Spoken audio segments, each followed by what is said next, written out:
तो गाइस मैं हूं अंकित और आप देख रहे हैं रेसलिंग फैंस नेटवर्क। सबसे पहले भाई मैं आपको दिखाना चाहूंगा triple H and Stephanie McMahon की लेटेस्ट फोटो। ट्रिपल एच को स्पॉट किया गया स्टेफनी के साथ में, अभी उनके हॉलीडे वगैरह पे छुट्टी पे लोग गए थे, तो यहाँ पे आप देख सकते हो ये है ट्रिपल एच की फिजिक। लोग इसको देख के ऑलरेडी काफी कंप्लेन कर रहे हैं कि ट्रिपल एच की फिजिक ऐसे क्यों होगी, क्योंकि ट्रिपल एच भाई एक टाइम पे एग्जाम्पल थे, मतलब काफी सारे लोगों के लिए कि ट्रिपल एच की फिजिक ऐसी है वैसी है, फुल रोबोट दिखते थे ट्रिपल एच, ऐसा लगता नहीं था कि इंसानी बॉडी है, स्टील की बॉडी लगती थी। लेकिन अब ट्रिपल एच के ये हालात हैं। लेकिन पता नहीं मुझे कि भाई लोग इसमें क्रिटिसाइज क्यों कर रहे हैं। आई थिंक सब फुल अवेयर हैं कि ट्रिपल एच को कुछ सालों पहले हार्ट इशू हुआ था, जिस कारण उनके दिल में भाई पेस मेकर भी लगा हुआ है। एंड ट्रिपल एच को ये सब नहीं करना है, मतलब जिम वगैरह हल्का फुल्का ही करना है। ऐसा नहीं कि वो अपनी फिजिक मेंटेन कर सकते हैं, अगर वो करेंगे तो दिक्कत हो सकती है उनको वापस से हेल्थ में। तो ये सब जानने के बाद भी लोग कंप्लेन कैसे करते हैं वो आई डोंट नो। लेकिन मैं इतना बता सकता हूँ भाई कि ट्रिपल एच अभी मस्त छुट्टियाँ एंजॉय कर रहे हैं अपनी वाइफ स्टेफनी मैकमैन के साथ में, जो कि फोटो भी निकल के सामने ये एक आधी लेटेस्ट जो कि आप देख सकते होगे। आगे बढ़ते हैं गाइस, हम लोग बात करते हैं अगली स्टोरी के बारे में, जो कि लिव मॉर्गन को लेके। लिव मॉर्गन को डब्ल्यूडब्ल्यूई से ऑफ लिए हुए अभी ऑलरेडी काफी टाइम हो चुका है, लेकिन लिव मॉर्गन के रिटर्न को लेकर स्टेटस क्या है वो मैं आपको बता देता हूँ।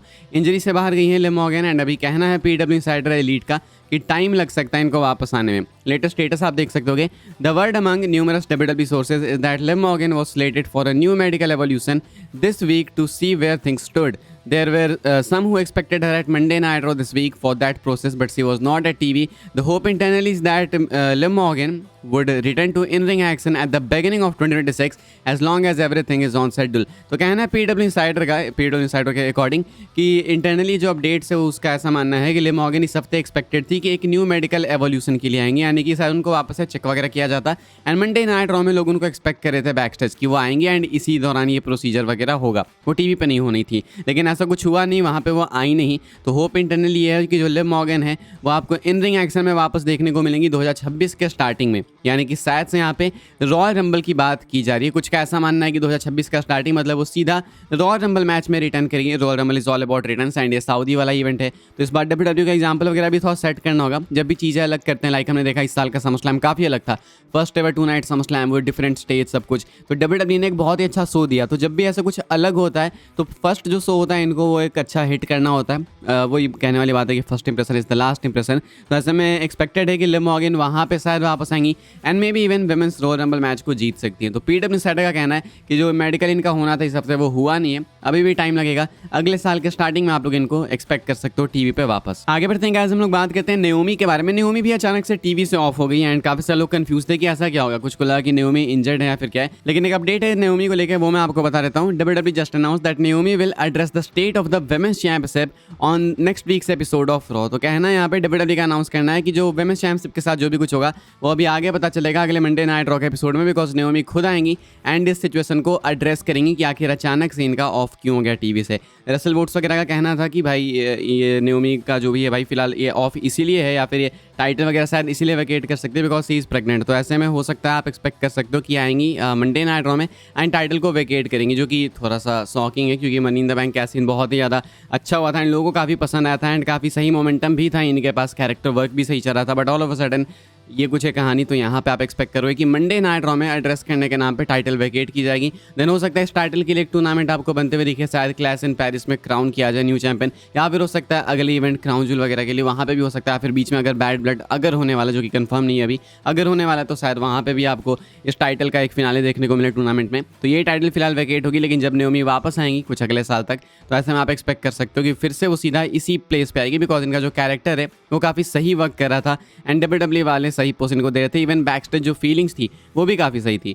आगे बढ़ते हम लोग बात करते हैं अपनी अगली स्टोरी के बारे में, जो कि है मैट रिडल के एक स्टेटमेंट को लेके।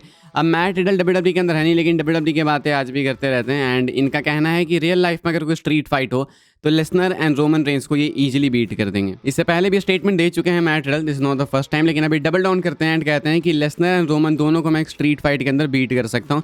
एंड देखो बात वैसे सही है कि मैट रिडल एक यूएफसी स्टार, इसमें कोई डाउट नहीं है, लेकिन रोमन रेंस का मैं एक सेकंड को मान भी सकता हूँ। बट यहाँ पे बात अगर लेसनर की है तो वो मानना थोड़ा मुश्किल है, बिकॉज लेसनर ने हर फील्ड को डोमिनेट करा है। चाहे तुम NFL वगैरह देख लो, चाहे तुम इधर आके देखो तो UFC में भी लेसनर चैंपियन बने थे, बहुत अच्छे मैचेस फाइट्स लेसनर की वहाँ पे भी हुई हैं, लेसनर ने वहाँ पे भी रिकॉर्ड्स बनाए। एंड तो लेसनर का ऐसा है कि वो ओवरऑल एक मिक्स मार्शल आर्टिस्ट है, जस्ट लाइक मैट रिडल। तो इस कंडीशन में मैं यहाँ पे लेसनर को एक्सक्लूड करना चाहूँगा, लेकिन शायद रोमन वाली बात सही हो सकती है। बाकी हो सकता है गोल्डबर्ग के भी गोल्डबर्ग को भी लेकर इन्होंने जो बोला था वो भी सही हो सकता है। गोल्डबर्ग को भी इन्होंने शायद फेस में ही बोल दिया था ऐसा कि I can beat in real fight ऐसा कुछ। तो गोल्डबर्ग के साथ भी इसीलिए इनकी कंट्रोवर्सी थी कि ये सीधा मुंह पे आके कुछ भी बोल देते हैं। तो आप ऐसा कह सकते हो कि Matt Riddle is like Bret Hart, because recently एक ब्रेट हार्ट ने भी स्टेटमेंट दी थी जो कि काफ़ी कंट्रोवर्शियल थी। उनका कहना था कि आज के सुपरस्टार्स को मेरी तरह रेसल करना चाहिए ताकि वो मेरी तरह बन पाए। तो बेसिकली ब्रेट हार्ट का कहना था कि सुपरस्टार्स जितने भी सुपरस्टार्स हैं आज की जनरेशन में उन सबको ब्रेट हार्ट की तरह बनना चाहिए, because Bret Hart is the peak, ऐसा इनका कहना था। बाकी क्या आपको लगता है कि रिडल जो कह रहे हैं उसके पीछे सेंस है? लाइक देखो, ये फैक्ट है कि रिडल एक मिक्स मार्शल आर्टिस्ट हैं एंड स्किल्स हैं, सब कुछ है। तो मे बी शायद रोमन रेंज के ऊपर एक अपर हैंड हो सकता है, यहाँ पे मैं मे बी यूज़ कर रहा हूँ, लेकिन लेसनर का तो बिल्कुल नहीं, मैं इस चीज़ को नहीं मान सकता। आप क्या सोचते हैं भाई, इस बारे में कमेंट करके बताइएगा कि आपको लगता है कि लेसनर को रिडल एक रियल फाइट में बीट कर पाएंगे, हाँ या फिर ना? मैं कमेंट अपना पिन करूँगा, उसके नीचे रिप्लाई में आप बता सकते हैं।